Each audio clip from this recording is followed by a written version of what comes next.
You are stealing my square footage! My husband is a senior partner at a law firm, and we will have this illegal barricade bulldozed by morning.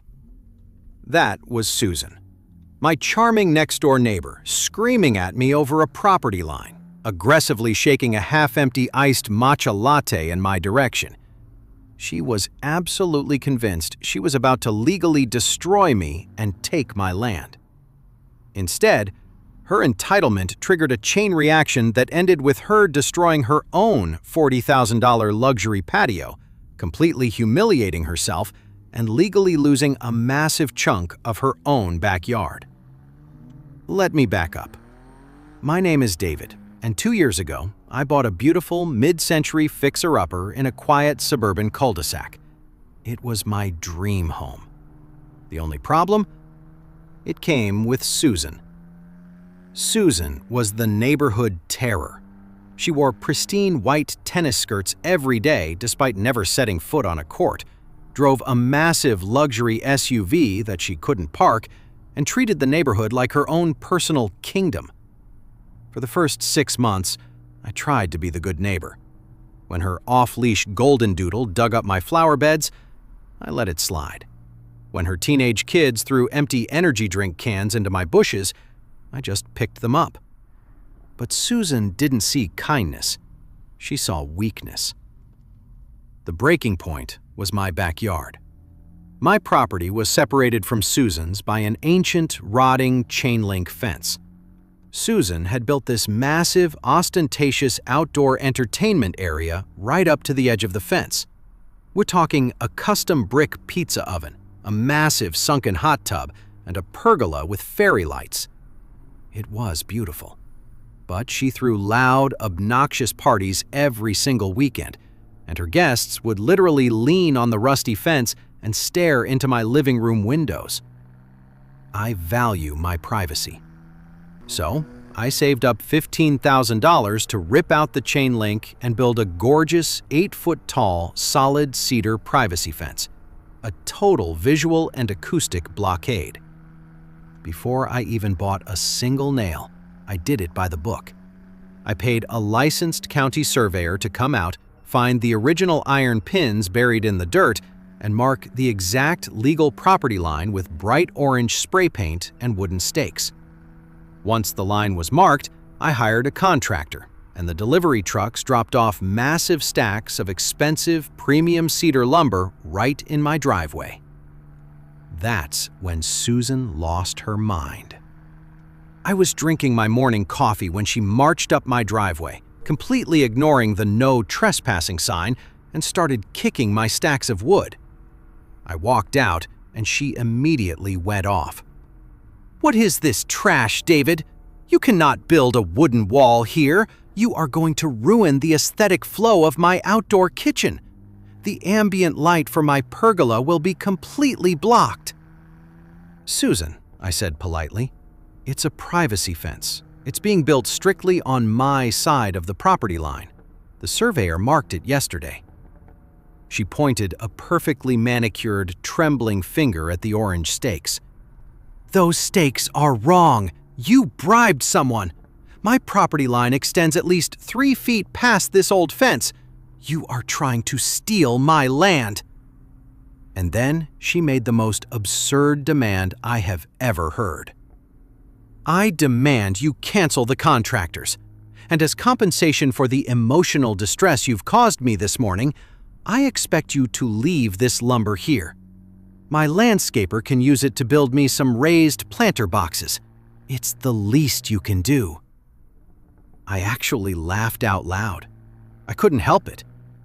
"You want me to give you $15,000 worth of cedar because you're emotionally distressed by my fence? Susan, get off my property before I call the police." She gasped, turned bright red, and stormed off, screaming about her lawyer husband. The contractors started digging the post holes the next morning.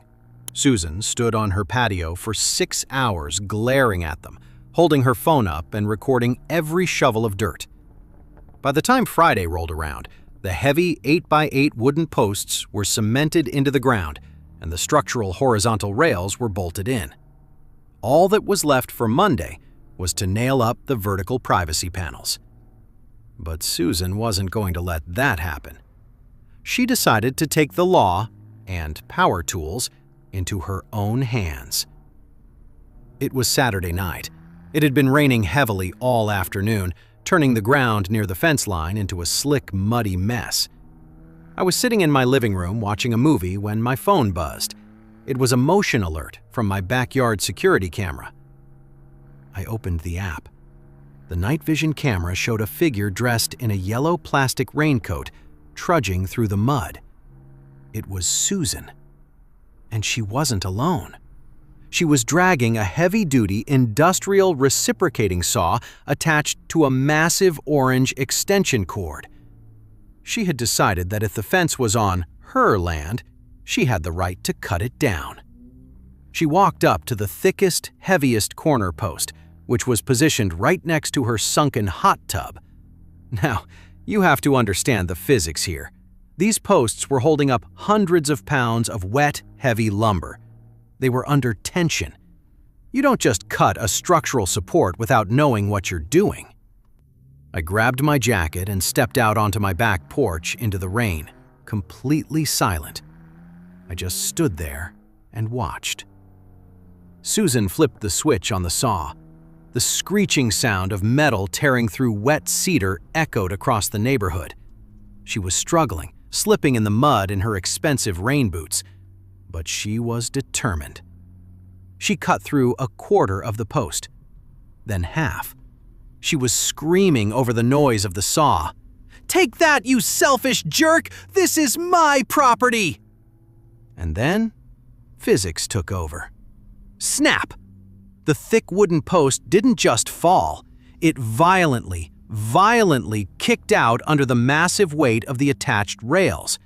The entire 20-foot section of the heavy wooden framework twisted, collapsed, and slammed downward. But it didn't fall into my yard. Because of the angle she cut it, the massive wooden structure tipped backwards, right onto Susan's property. Crash! The heavy cedar frame smashed directly into the center of Susan's pristine, custom sunken hot tub. The impact shattered the expensive acrylic cover into a million pieces. The wood punctured the fiberglass shell of the tub itself. Hundreds of gallons of hot, chemically treated water instantly exploded outward like a geyser. Susan screamed, not an angry scream, a terrified, primal shriek.